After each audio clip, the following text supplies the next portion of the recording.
Haleluya. Tubahaye ikaze mu izina rya Yesu Kristo w'i Nazareti. Dushima Imana kongera kuboneka muri uyu mwanya. Tubahaye ikaze abadukurikira online. Ushobora kudukurikira uri hano mu gihugu cy'u Rwanda, wadukurikira uri muri Aziya, Amerika, uri muri Afrika kandi hatandukanye. Bari Nairobi tubahaye ikaze mu izina rya Yesu Kristo. Abari muri Kongo tubahaye ikaze. Abari Tanzania tubahaye ikaze. Ethiopia n'ahandi hose tubahaye ikaze. Turabashimira reka dusenga Imana kugira ngo Imana ibane natwe muri aka kanya tubonye, muri aka kanya kagahebuzo, muri byarembye ngo mbonyagaye kagahebuzo ko kukuramya Mana. Nawe rero aka kanya ubonye ugumane nanjye, ndakwinginze ugumane nanjye. Hari amakuru nkuzaniye mu izina rya Yesu Kristo, hari amakuru nkuzaniye mazima, hari amakuru nkuzaniye atandukanye n'aya anko, hari amakuru nkuzaniye atandukanye n'uwo muturanye. Reka dusenga Imana ninangiza nyakubwire. Data mu izina rya Yesu Kristo w'i Nazareti, Mana ikomeye, Mana ishoboye byose, gitare cy'amahanga, Jehova Jire, Jehova Rafa, tuguhaye ikaze muri uyu mwanya kugira ngo udukoreshe ntabari twebwe Mana, ahubwo izina ryawe rishirwe hejuru. Mana twe tubikoresho byawe wowe wivugire. Uyu mwanya twawifuzaga ariko turawubonye, izina ryawe rihabwe icyubahiro. Dusabiye umugisha buri muntu wese ugiye kudukurikirana, yaba ari umurwayi Mana ubuzima bwe nibusigare nk'uko bwari bumeze, yaba ari uwabuze amafaranga yo kujya ku ishuri, Mana umucira inzira kuko ageze aho akwiye kubona ibye.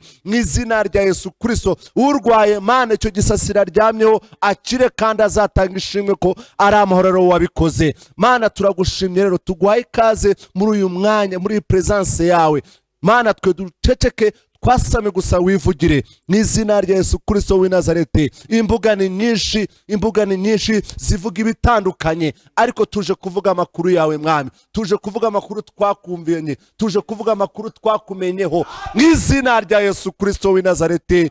Amen, amen, amen. Tubaye ikaze mu izina rya Yesu. Twakiye abashumba turi kumwe hangaha, kozi w'Imana twahirwa tumuhaye ikaze mu izina rya Yesu, n'abandi baririmbye abakozi Imana batandukanye tubahaye ikaze. Namwe rero tubahaye ikaze mu izina rya Yesu Kristo. Hari ijambo nshaka kugira ngo dusome, kozi w'Imana aradufasha arisome. Ibyahishuwe igice cya mbere umurongo wawo wa 17. Reka udusomere niturangiza mbabwira amakuru y'ijuru mu izina rya Yesu. Amen, amen.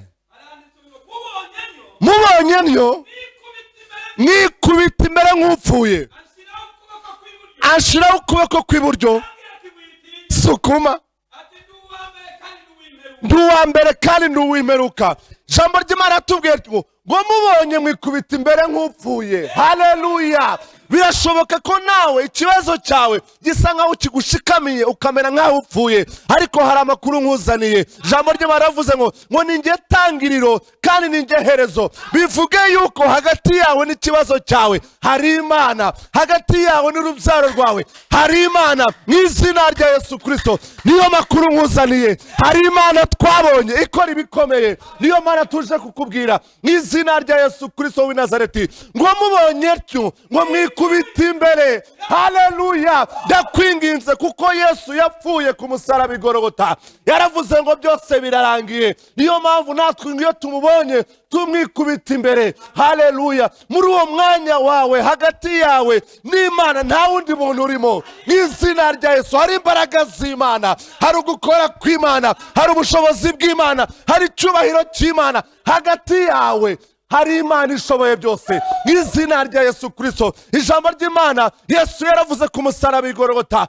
aravuga ngo byose birarangiye. Mu by'Imana yarangije n'ibyawe birimo, mu by'Imana yarangije harimo uburwayi bwawe, mu by'Imana yarangije harimo urushako rwawe, mu by'Imana yarangije byose ibyo ukeneye byose birimo. Sukuma.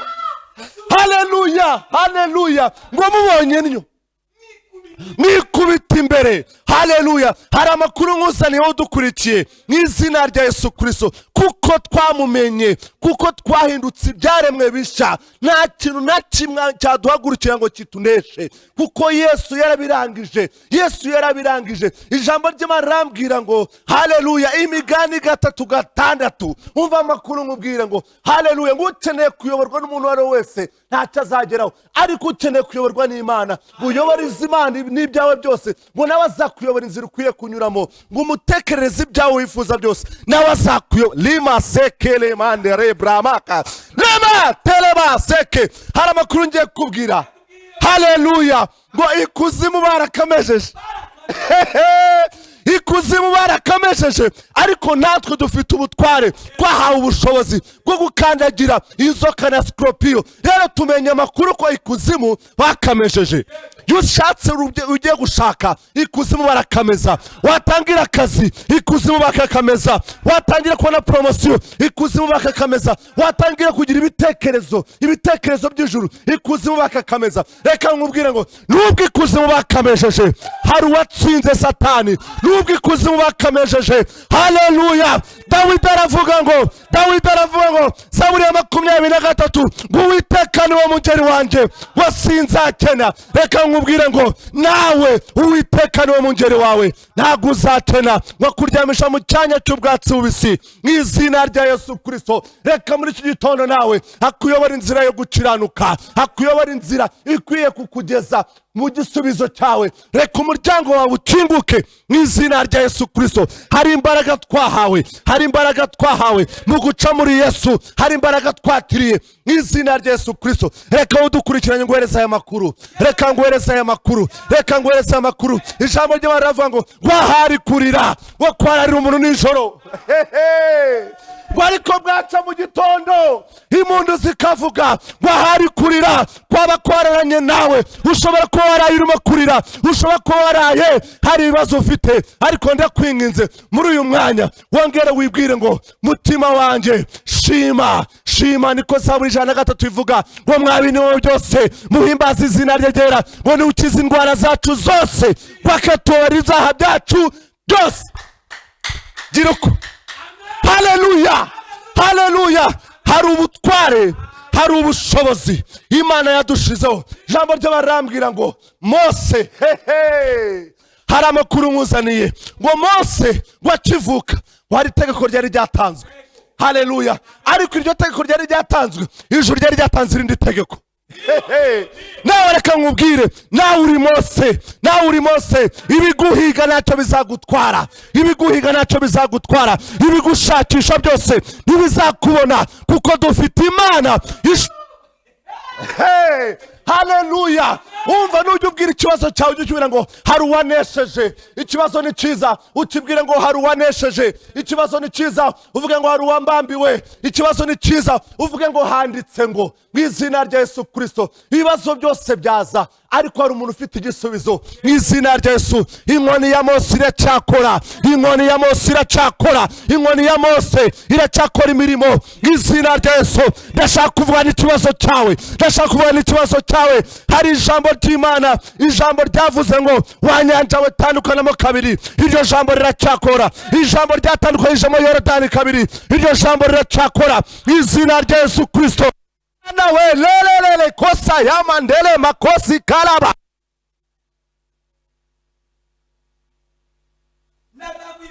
Ikuzimu ngo barakamejeje.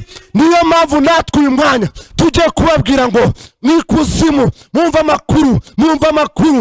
amakuru. Iyo duhagurutse murakameza, twatangira fiansaye mukakameza, twajya mu kazi mukakameza, twaza mu nzu y'Imana mukakameza, amateraniro yatangira mukakameza, twasohoka amateraniro mukakameza. Ariko umva amakuru y'ijuru izina rya Yesu. Hari ukuboko kutagaragara ariko gukora ibikomeye. Nusubiza amaso inyuma mu rugamba warwanye, hari imbaraga z'Imana zagaragaye. Urabona uratsinze, nyamara hari uwakwikoze ntago yagaragaraga, yari inyuma aho ngaho ukora ibikomeye mu izina rya Yesu. Ubona ugiye kubyara, ubona uvuye muri salle dope, uri amahoro, uragaruka. Hari imbaraga zari inyuma zakoze ibyo bintu byose. Nusubiza amaso inyuma nawe urasanga ufite impamvu zo gushima. Nusubiza amaso inyuma urasanga ko hari lema sikalama oriya baba lima seketekele bashandala makuribo kosika. Data wera, ushimwe kuri Imana yacu, ushimwe ko waduhamagaye natwe tukakwitaba ngo tugukorere mu izina rya Yesu Kristo. Ndagusaba aho uri, sinzi aho urimo kudukurikirana uri, ariko ndakwinginze niba uri muri sari wawe udukurikiye muri uyu mwanya uhaguruke, niba uri muri ofisi yawe uhaguruke, niba uri mu modoka ugenda ndagusabye akanya gatoya hagarara wumva amakuru y'ijuru mu izina rya Yesu Kristo. Sinzi ahantu uri, sinzi ikibazo ufite, sinzi n'icyifuzo ufite, ariko muri aka kanya tugiye kwinjira mu mbaraga zo gusenga, tugiye kwinjira mu mbaraga zo gusenga. Iyo dusenze ikuzimu barashya. Iyo dusenze nubumbura akanwa kawe usenga utumenya ko ikuzimu bahiye mu izina rya Yesu. Reka muri uyu mwanya rero tubatwike, reka muri uyu mwanya tubatwike, reka muri uyu mwanya bumve imbaraga zo gusenga, reka muri uyu mwanya bumve imbaraga zo kubaha Imana, reka bumve imbaraga zo kujya imbere y'Imana, reka muri aka kanya bumve iri tegeko rivuye mu ijuru izina rya Yesu Kristo. Reka uzamure ibiganza byawe uvuge ngo Mana nje imbere yawe ukondi, Mana nje imbere yawe, uzana ubushomeri bwawe ku Mana, uzana ubupfubyi bwawe ku Mana, uzana ubugumba bwawe ku Mana, kuko dufite amakuru yo mu ijuru, dufite amakuru izina rya Yesu Kristo. Ijambo twasomye riravuga ngo mubonye mwikubita imbere, ngo nsa nkupfuye, ngo mubonye uko nawe ukimubona ngo mwikubita imbere ngo nsa n'upfuye.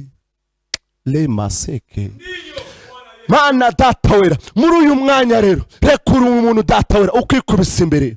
Reba uyu mumama ukwikubisa imbere, reba uyu musore ukwikubisa imbere, reba uyu mukobwa ukwikubisa imbere mu izina rya Yesu Kristo. Bijya bishoboka ko mwami mu gihe runaka dusa nkaho ducitse intege, ariko mu gucinika intege aho ngaho niho udusanga ukavuga ngo komera mwana wanjye, ngo ndi kumwe nawe, ngo ibisa n'ibikomeye mu maso yawe ngo bijya bigira amatwi kandi bijya binyumvira, ngo icyo kintu cyose gifite amatwi reka cyumve ijambo ry'Imana. Icyo kibazo cyawe cyose kiri imbere yawe ndagira ngo nyibwire ngo ufite amatwi urumva mu izina rya Yesu Kristo. Lema sekele manderemo Mose ngo ageze kuri Yorodani, haleluya, ngo arategeka aravuga ngo Mana wowe wagendanye natwe n'uyu munsi wabikora. Ngo Abisirayeli bose basa nkaho bagize ubwoba. Mose arangije arababwira ngo ariko se mwibagiwe ibyo Imana yatubwiye, mwibagiwe ibyo Imana yavuganye natwe, muzi ko Imana yavuze ngo nzagendana namwe, ngo hataringaniye mpagira ute maringanize mu izina rya Yesu Kristo. Ijambo ryo barambwira ngo Mose arambura ukuboko, Mose ngo arambura inkoni ya Mose, hari imbaraga zari zihishe inyuma muri iyo nkoni ya Mose. Reka nawe inkoni ya Mose yongere irambuke ku buzima bwawe, reka ukuboko kw'Imana kube ku buzima bwawe, ubyutse ugenda ukuboko kw'Imana kubane nawe, uri mu nzira ugenda ukuboko kw'Imana kuri imbere yawe mu izina rya Yesu. Ese ntabwo muzi ko hari ibintu byinshi Imana yagiye iduhisha? Haleluya, hari ibyo Imana iduhisha, ikava ngo muri aka gahe reka nse nkaho ncecetse. Haleluya, kugira ngo irebe kwizera kwawe. Haleluya, ijambo ry'Imana ni ukuri, ijambo ry'Imana ntabwo ribeshya, ijambo ry'Imana ni ubuzima. Twagiye tubona ijambo ry'Imana ridukura ku rwego rumwe rikatugeza ku rundi, yonyine ibyikoreye. Ndakubwira ngo nkubwire ngo kura amaso ku bantu, kura amaso ku bantu. Hari Imana ishobora gukora cyane ibiruta ibyo utekereza, ibyo wibwira byose, ibyo ubona nkaho bidashoboka, ku Mana birashoboka mu izina rya Yesu Kristo w'i Nazareti. Zamura ibiganza byawe, zamura ibiganza byawe, zamura ibiganza. I feel anointing, ndumva amavuta y'Imana, ndumva amavuta y'Imana, ndumva gukora kw'Imana, ndumva presence y'Imana mu izina rya Yesu Kristo. Dufite ubushobozi bwo kurara dusenga, dufite ubushobozi bwo kwirirwa dusenga, dufite ubushobozi bwo kuba imbere y'Imana, kuko Imana yaduhaye ubwo bushobozi rero bwo kuba imbere yayo. Ushobora kuduhereza n'ubushobozi bwo gutegeka ikibazo cyawe kugira ngo cyumve mu izina rya Yesu Kristo w'i Nazareti. Dufite ubushobozi bwo kurara dusenga niturwara umusonga, dufite ubushobozi bwo guhaguruka tugenda kuvuga ubutumwa. Leko sakarama, Imana iguhamagaye. Ndashaka mvuge n'abakozi b'Imana, ndashaka mvuge n'umukozi w'Imana usa nkaho acitse intege.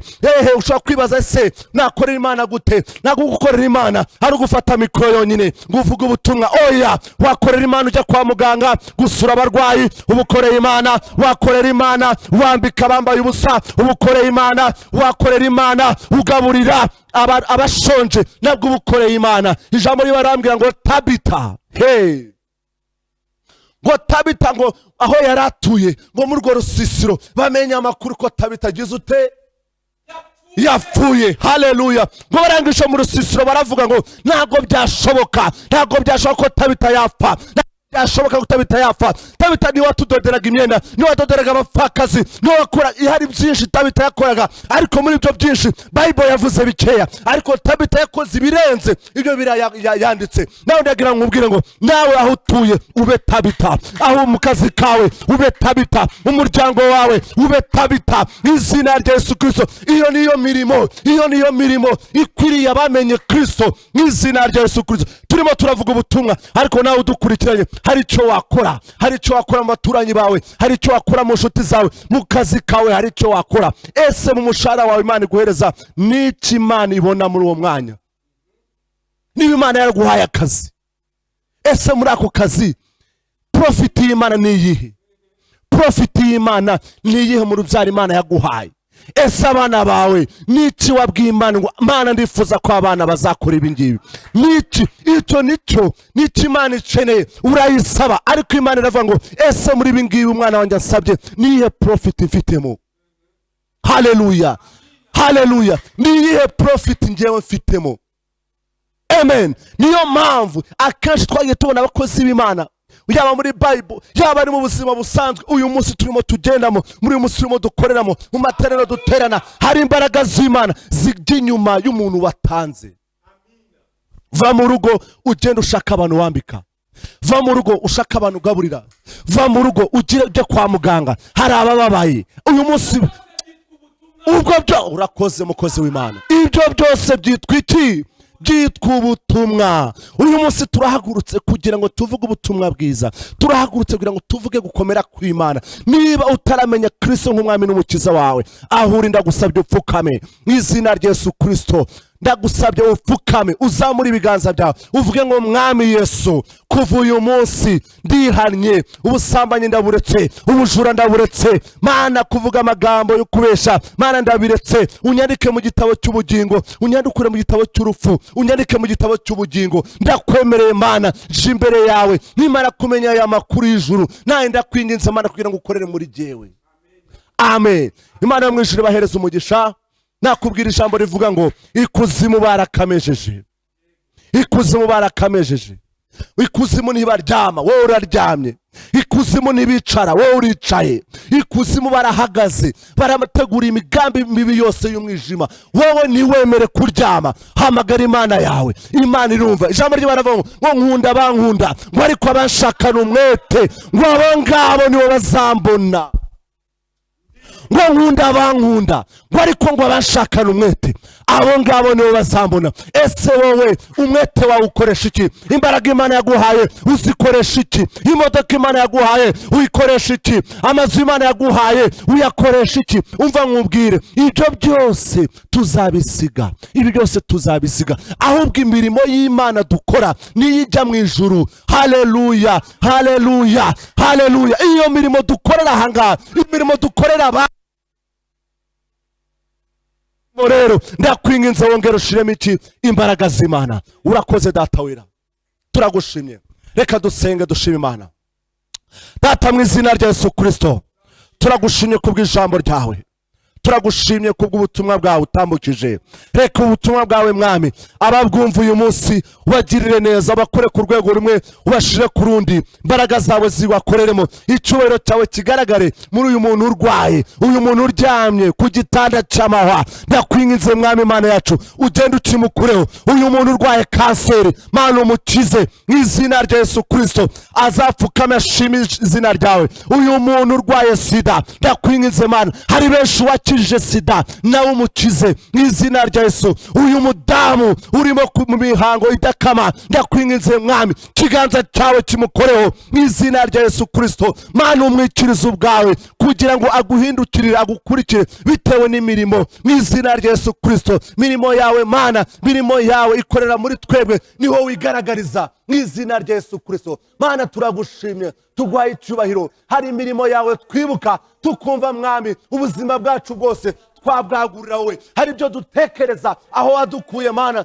tukazamura ibiganza tukagushima. Ngo nibutse iminsi ya kera, ngo nkuramburira amaboko, ngo nibutse iminsi ya kera nkuramburira amaboko, ngo nibutse iminsi yanjye ya kera nkuramburira amaboko, nibutse iminsi yanjye y'ubushomeri nkuramburira amaboko, nibutse iminsi yanjye y'ubupfubyi nkuramburira amaboko, nibutse iminsi yanjye y'ubugumba nkuramburira amaboko, nibutse iminsi yanjye yo gupfusha nkuramburira amaboko. Mu ijambo ryawe waravuze ngo ni njye se w'imfubyi, nkaba umugabo w'abapfakazi, wambereye umugabo data, umugabo wanjye apfuye, wa mumama we yakubereye umugabo, wamfubyi we, papa wapfuye, mama wapfuye, Imana yarakwambitse, Imana yarakugaburiye. Hari ikiganza kitagaragara ariko gikora ibikomeye, icyo kiganza nicyo cyakubeshejeho. Mana turagushimye, tugushimiye kubw'ubu butumwa bwawe utambukije. Reka uzabwumva wese uzamukure ku rwego rumwe umushire kundi, naba ari twebwe, ahubwo icyubahiro cyawe cyose ukigarukire. Mu izina rya Yesu Kristo w'i Nazareti dusenze twizeye, amen, amen. Shalom, shalom, shalom, shalom. Amen, amen, amen.